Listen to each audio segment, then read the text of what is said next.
বন্ধুরা, এই প্রচণ্ড গরমে যদি একদম কম তেল মশলায় মাছের ঝোলের রেসিপি বানিয়ে খেতে চান, তাহলে আজকের রেসিপিটা আপনাদের জন্যই। একদম কম তেলে আর একদম কম মশলায় এই মাছের ঝোলের স্বাদ হয় অসাধারণ। গরমের মধ্যে যদি এই রকম কম তেল মশলায় মাছের ঝোল থাকে, তাহলে কিন্তু তৃপ্তি করে ভাত খাওয়া যায়। তাহলে চলুন দেরি না করে দেখে নেওয়া যাক যে আজকের এই রেসিপিটা আমি কিভাবে বানাই। এই রেসিপিটা বানানোর জন্য এখানে দেখুন আমি নিয়ে নিয়েছি ছোট সাইজের খয়রা মাছ। এগুলোকে ধুয়ে পরিষ্কার করে রেখেছি। এখন এতে দিয়ে দিচ্ছি লবণ, আর এর সঙ্গে দিয়ে দেব হলুদ। লবণ আর হলুদ দিয়ে মাছের গায়ে খুব ভালো করে মেখে নিতে হবে। দেখুন ঠিক এইভাবে সমস্ত মাছের গায়ে লবণটা আর হলুদটা খুব ভালো করে আমি মেখে নেব। লবণ আর হলুদ ভালো করে মেখে এটাকে আমি 10 থেকে 15 মিনিট রেখে দেব। এতে কি হবে, সমস্ত মাছের গায়ে লবণটা আর হলুদটা খুব সুন্দরভাবে ঢুকে যাবে। 15 মিনিট পর অন্যদিকে আমি একটা কড়াই বসিয়ে দিয়েছি। এতে দিয়ে দিলাম কিছুটা সর্ষের তেল। তেলটা যখন গরম হয়ে যাবে, তখন এর মধ্যে দিয়ে দিতে হবে অল্প লবণ। লবণটা দিলে কি হয়, মাছটা আর কড়াইয়ের গায়ে লেগে যায় না।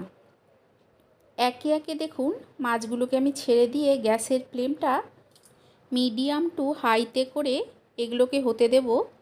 একটা পিঠ যখন দেখবেন ভাজা হয়ে গেছে, তখন মাছগুলোকে উল্টে দিতে হবে। উল্টে দিয়ে অন্য পিঠটাও মিডিয়াম টু হাই ফ্লেমে আমি ভেজে নেব। মাছগুলো দেখুন আমার ভাজা হয়ে গেছে। এখন এই মাছগুলোকে তুলে নেব। সমস্ত মাছগুলোকে তুলে নিয়ে যে বাদবাকি মাছগুলো আছে সেগুলোকেও একই তেলে আমি ভেজে নিচ্ছি। গ্যাসের ফ্লেমটা একই রকমভাবে মিডিয়াম টু হাইতে করে দেব। গ্যাসের ফ্লেমটা মিডিয়াম টু হাইতে করে ভাজলে কি হয়, মাছগুলো আর কড়াইয়ের গায়ে লেগে যায় না।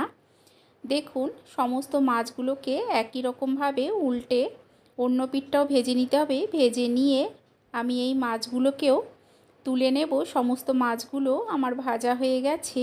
এখন ওই তেলের মধ্যেই আমি দিয়ে দিচ্ছি লম্বা টুকরো করে কেটে নেওয়া বেগুন। এখানে আমি একটা ছোট সাইজের বেগুন দিচ্ছি। বেগুনটাকে দিয়ে নিয়ে দিয়ে দিচ্ছি লবণ আর হলুদ। লবণ আর হলুদ দিয়ে ভালো করে বেগুনের সঙ্গে প্রথমে মিশিয়ে নিতে হবে। মিশিয়ে নিয়ে বেগুনগুলোকে আমি ভেজে নেব। বেগুনগুলোকে একটু লাল করে ভাজার চেষ্টা করবেন।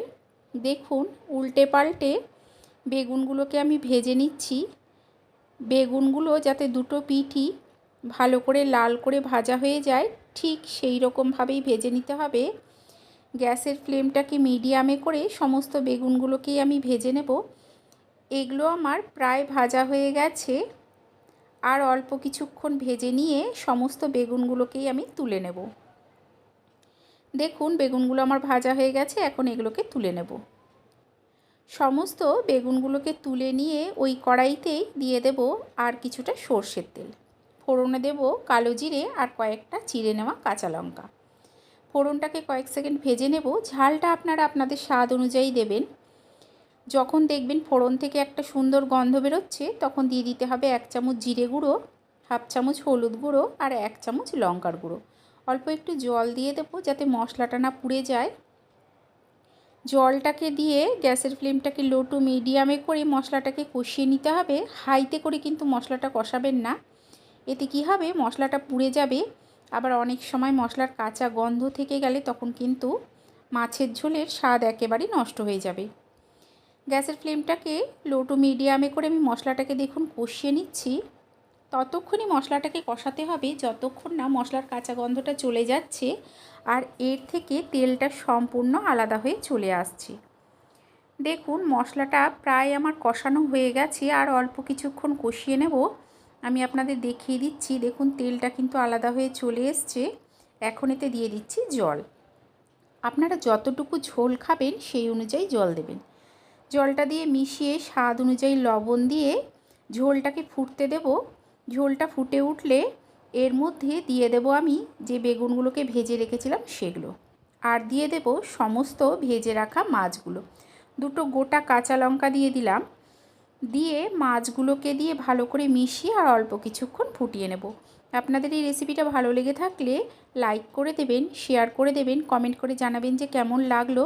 চ্যানেলটাকে অবশ্যই সাবস্ক্রাইব করে দিয়ে পাশে থাকা বেল আইকনটা প্রেস করে দেবেন।